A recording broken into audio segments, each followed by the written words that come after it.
La famille, la Russie peut envoyer son armée en Côte d'Ivoire, aller sauver un jeune qui a été arrêté en Côte d'Ivoire. Yeri, la Russie peut envoyer une armée, c'est-à-dire voilà, pour aller récupérer les ressortissants qui se sont fait arrêter en Côte d'Ivoire.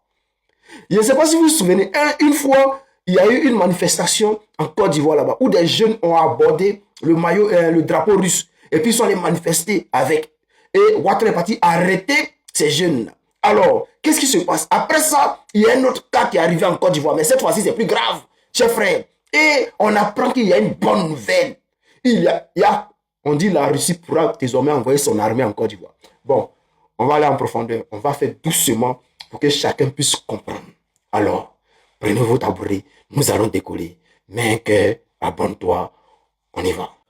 La famille, est-ce que vous connaissez ce jeune-là? Le jeune frère Koné. Il habite la Russie, mais dernièrement, il est parti en Côte d'Ivoire là-bas, il est parti pour les vacances. Alors, depuis il est parti en Côte d'Ivoire, selon les informations, il s'est fait arrêter. Ce que j'aimerais savoir, est-ce qu'il a été libéré? Est-ce qu'il est toujours en prison en Côte d'Ivoire? Est-ce que le jeune, la question même que je vais poser, est-ce qu'il est russe? On va écouter cette vidéo. Le Parlement russe a officiellement autorisé Vladimir Poutine à déployer l'armée russe partout dans le monde pour protéger des citoyens russes arrêtés, poursuivis ou détenus par des juridictions étrangères. Un test adopté massivement par la Douma sans aucune opposition.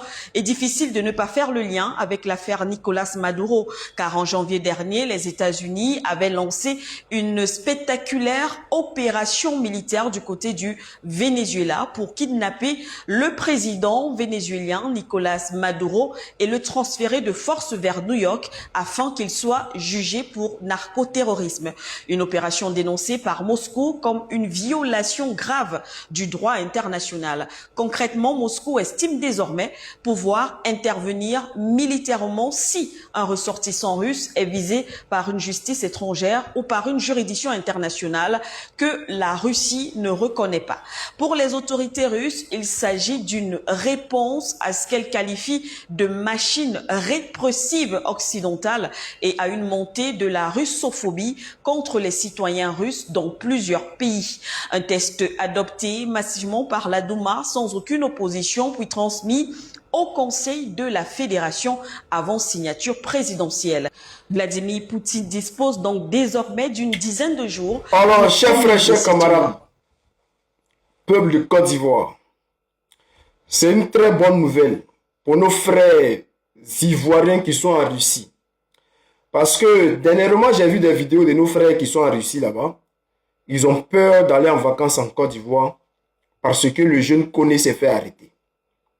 Et selon eux, si jamais ils décidaient d'aller en vacances en Côte d'Ivoire, ils ne sont pas sûrs de retourner en Russie. Ils se disent qu'arriver en Côte d'Ivoire au retour, ils vont les arrêter à l'aéroport parce que soit ils habitent en Russie ou bien ils parlent bien de la Russie. Donc, ils vont se faire arrêter en Côte d'Ivoire. Alors, qu'est-ce qui se passe? Si la Russie décide de faire ce qu'on vient d'entendre là, c'est une très bonne nouvelle pour nos frères. Désormais, ils pourront rentrer en Côte d'Ivoire. Et puis, voilà, sans être inquiétés, parce que ça, c'est une très bonne politique.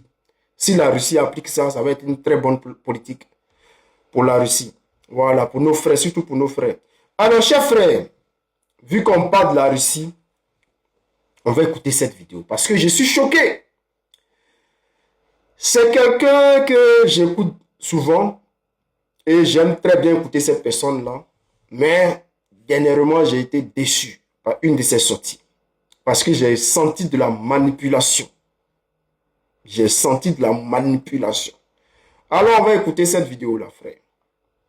Il avait promis de se retirer, il reste. À 80 ans, Laurent Gbagbo vient d'être reconduit par acclamation à la tête du PPACI lors du premier congrès ordinaire du parti les 14 et 15 mai à Abidjan.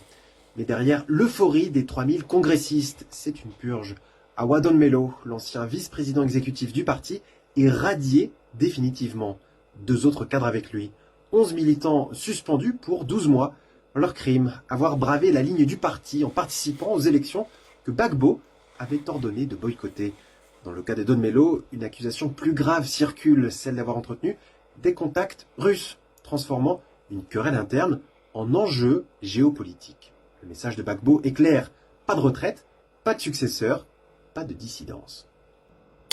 Alors, chers frères, chers camarades, après cette déclaration de Antoine de Moscou, un journaliste russe, alors, chers frères, ce que j'aimerais dire à ce jeune frère Antoine de Moscou, c'est que, parlant déjà du PPACI, il ne connaît pas les tests du PPACI et il ne maîtrise rien en ce qui concerne la situation du PPACI. Et j'ai senti une manipulation derrière. Et cette manipulation-là vient de notre frère Awa Domelo. Parce que dernièrement, il était en Russie dernièrement. Et il a des contacts avec les journalistes, ce gars-là. Parce qu'il a été une fois interviewé par Antoine de Moscou. Alors, quand je regarde son intervention, le fait de dire non, le président Gbagbo avait dit qu'il allait partir, il n'est plus parti. Non, il ne connaît pas, il ne comprend pas la situation. Aujourd'hui, le problème de la Côte d'Ivoire dépasse les histoires du PPACI. Donc, je ne vais pas aller trop en profondeur sur ce point, mais frère, tu ne sais rien de ça, de cette situation, tu ne maîtrises pas. Antoine de Moscou, je te dis clairement, tu ne maîtrises pas l'histoire du PPACI. Et si tu approchais les gens, vraiment, je ne parle pas de Awa Domelo, je ne parle pas des gens du PPACI, les cadres du PPACI, je parle des vrais cadres du PPACI. Si tu approchais ces cadres-là pour te renseigner, pour t'informer, tu allais avoir la vraie information. En ce qui concerne la situation d'Awa Domelo, frère, où tu dis non que Awa Domelo a été radié du PPACI parce qu'il s'est rapproché de la Russie. C'est une manipulation, frère. C'est une grosse manipulation. Et ça, je sais que ça vient de la part d'Awa Domelo. C'est très malsain. C'est méchant de se comporter comme ça. Comment il peut dire non? C'est parce que moi je dis, j'ai toujours dit ce monsieur il travaille pour Ouattara. Ce monsieur il travaille pour la France. Son passage même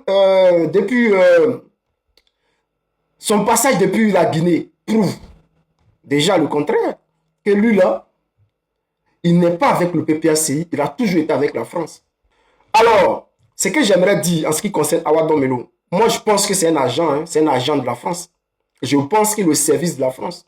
Parce que je ne peux pas comprendre comment des journalistes qui ne comprennent pas, comment ce journaliste russe peut se lever pour dire que oui, Awa Domelo, c'est parce qu'il s'est rapproché de la Russie qu'il a été radié.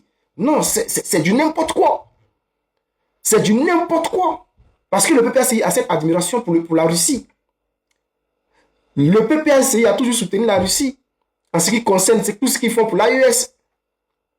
Donc, dans quel coup les gens se lèvent pour dire non que oui, Awa Domelo a été radié au PPACI parce qu'il soutient la Russie. C'est du n'importe quoi et c'est de la manipulation. Donc, Antoine de Moscou, je pense que tu ne maîtrises pas la situation, tu ne sais pas ce qui se passe, tu ne comprends pas. Alors, approche les gens qui maîtrisent la situation, voilà, qui sont ancrés dans le PPACI, voilà, les vrais cadres du PPACI, pour les interviewer. Et ça, tu peux le faire depuis l'Europe comme l'Afrique.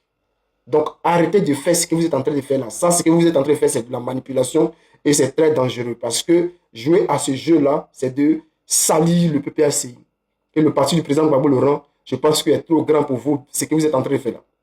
Donc, Awa Domelo, moi, je pense que tu es un agent français parce que déjà, avec cette déclaration-là, ça prouve beaucoup de choses.